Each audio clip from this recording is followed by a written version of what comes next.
hablaremos de la política económica y educativa durante el sexenio de José López Portillo, durante 1976 a 1982, iniciando con los 3 puntos más importantes del crecimiento educativo. Hoy hablaremos de la política económica educativa durante el sexenio de José López Portillo, durante 1976 a 1982, iniciando con los 3 puntos más importantes del crecimiento educativo. López Portillo continuó con la expansión de la cobertura educativa en México, un esfuerzo iniciado en administraciones anteriores con el fin de garantizar que más niños y jóvenes tuvieran acceso a la educación básica y media. Durante sus mandatos se siguió impulsando la construcción de escuelas en zonas rurales y urbanas. El gobierno de López Portillo aumentó el presupuesto destinado a la educación. Este incremento tenía como fin asegurar la continuidad y expansión de los programas educativos, reformar el sistema educativo nacional y se promovieron reformas a la Ley General de la Educación para mejorar la calidad educativa y organización del sistema.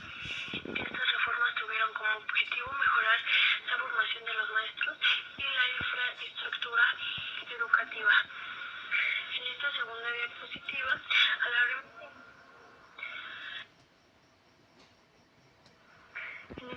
diapositiva hablaremos de la educación obligatoria y preocupaciones sobre la calidad y la atención del rezago educativo. En el gobierno de López Portillo y después de llevar a cabo un diagnóstico educativo, se declaró prioritaria la educación preescolar y se puso en marcha el programa de educación para todos, cuyo objetivo fue atender a todos los niños que demandaban la escuela primaria, impulsando con ellos la educación terminal.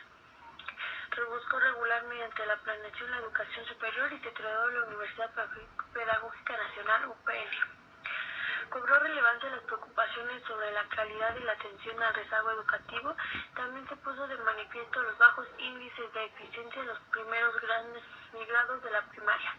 Estaban asociados con la inasistencia de los niños a la educación preescolar. Ante ello, el gobierno traza la meta de atender al 70% de los niños de 5 años, porcentaje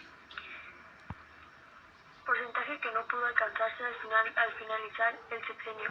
Sin embargo, se consiguió aumentar la matrícula en 1.861.000 alumnos, lo cual representa un incremento de 178% en 1982 con respecto a 1970. En esta tercera diapositiva hablaremos de los avances en la educación y el aumento de porcentajes. En la educación primaria el reto fue atender a la población marginada de la escuela, cerca de 1.8 millones de niños en 1977. El programa logró aumentar la matrícula en 3.2 millones de alumnos, un crecimiento de 26.6% en 1982 en relación con 1976. Completar 16.000 escuelas incompletas, ofrecer primaria en 25.400 localidades que no contaban con el servicio, elevar la eficiencia terminal de 46 a 53% y atender a casi 2.000 niños mediante cursos comunitarios, un crecimiento de 116% con respecto a 1976. En nivel secundario se registró un crecimiento de 70% entre 1976 y 1982, al 150% acumulado en el sexenio anterior.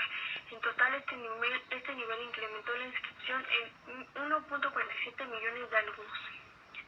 En cuanto a los bachilleratos generales, se impulsó principalmente los bachilleratos no universitarios a través del Colegio de Bachilleres en 1977. El colegio reunía alrededor de 75.000 alumnos y en 1981, 221.000. De los cuales el 61% se localizaba en los estados del país y el 16% estudiaba en sistemas abiertos. En esta última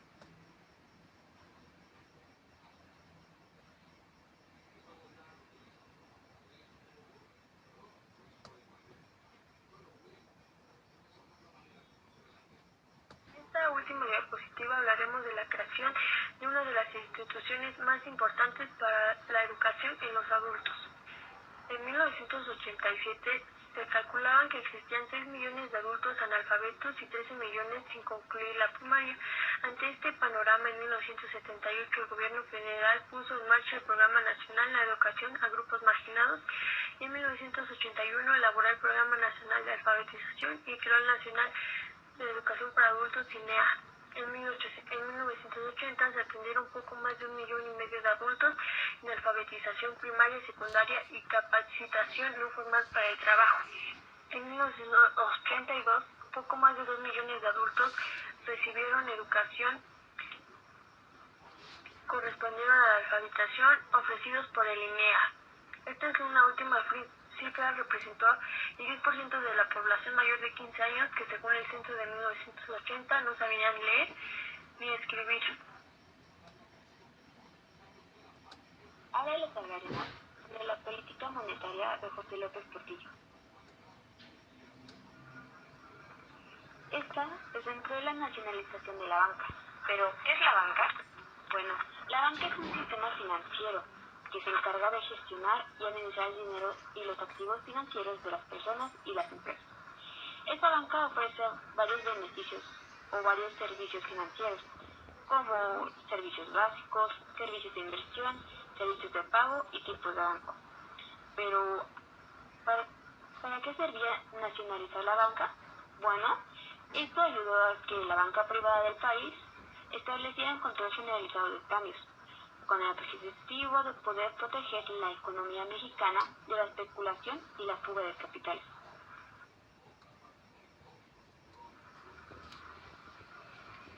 Ya que estas medidas se iban tomando en respuesta a la gran crisis económica que sufría México en ese momento, ya que era caracterizada por una gran deuda externa, por la inflación y el desempleo. Esta nacionalización permitió que el gobierno tuviera un mayor control sobre la economía y pudieran tomar una mayor medida para poder estabilizarla. Además, López Portillo implementó una política de control de cambios. ¿Para qué? Para que esto pudiera regular el flujo de divisas en el país y así evitar las fugas de capitales. ¿Pero esto ayudó? Claro que sí. Esto iba a ayudar a estabilizar la moneda mexicana y así poder reducir la inflación.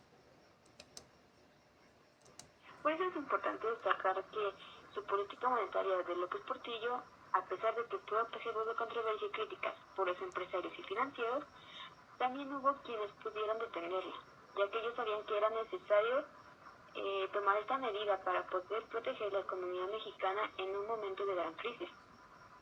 Por eso, el presidente José López Portillo aplicó la política monetaria de varias maneras. Como ya habíamos mencionado, la nacionalización de la banca, que fue en 1982. El control de cambios, donde López Portillo estableció este control generalizado de cambios. ¿Pero qué significaba? Bueno, este significaba que el gobierno iba a regular la cantidad de divisas que podían entrar y salir del país, para que esto evitara las fugas de capitales y así poder proteger la moneda de su devaluación. En el tercer lugar encontramos la política de tasas de interés. Durante el gobierno de este presidente mantuvo sus tasas de interés bajas para poder fomentar el crecimiento económico y la inversión. Pero esta política contribuyó también a la inflación y a la devaluación de la moneda mexicana. En quinto lugar encontramos la emisión de la moneda, donde López Portillo aumentó la emisión de la moneda para así poder financiar los programas del gobierno y cubrir el déficit presupuestario. Pero, sin embargo, esto contribuyó más a la inflación y a la devaluación de la moneda mexicana.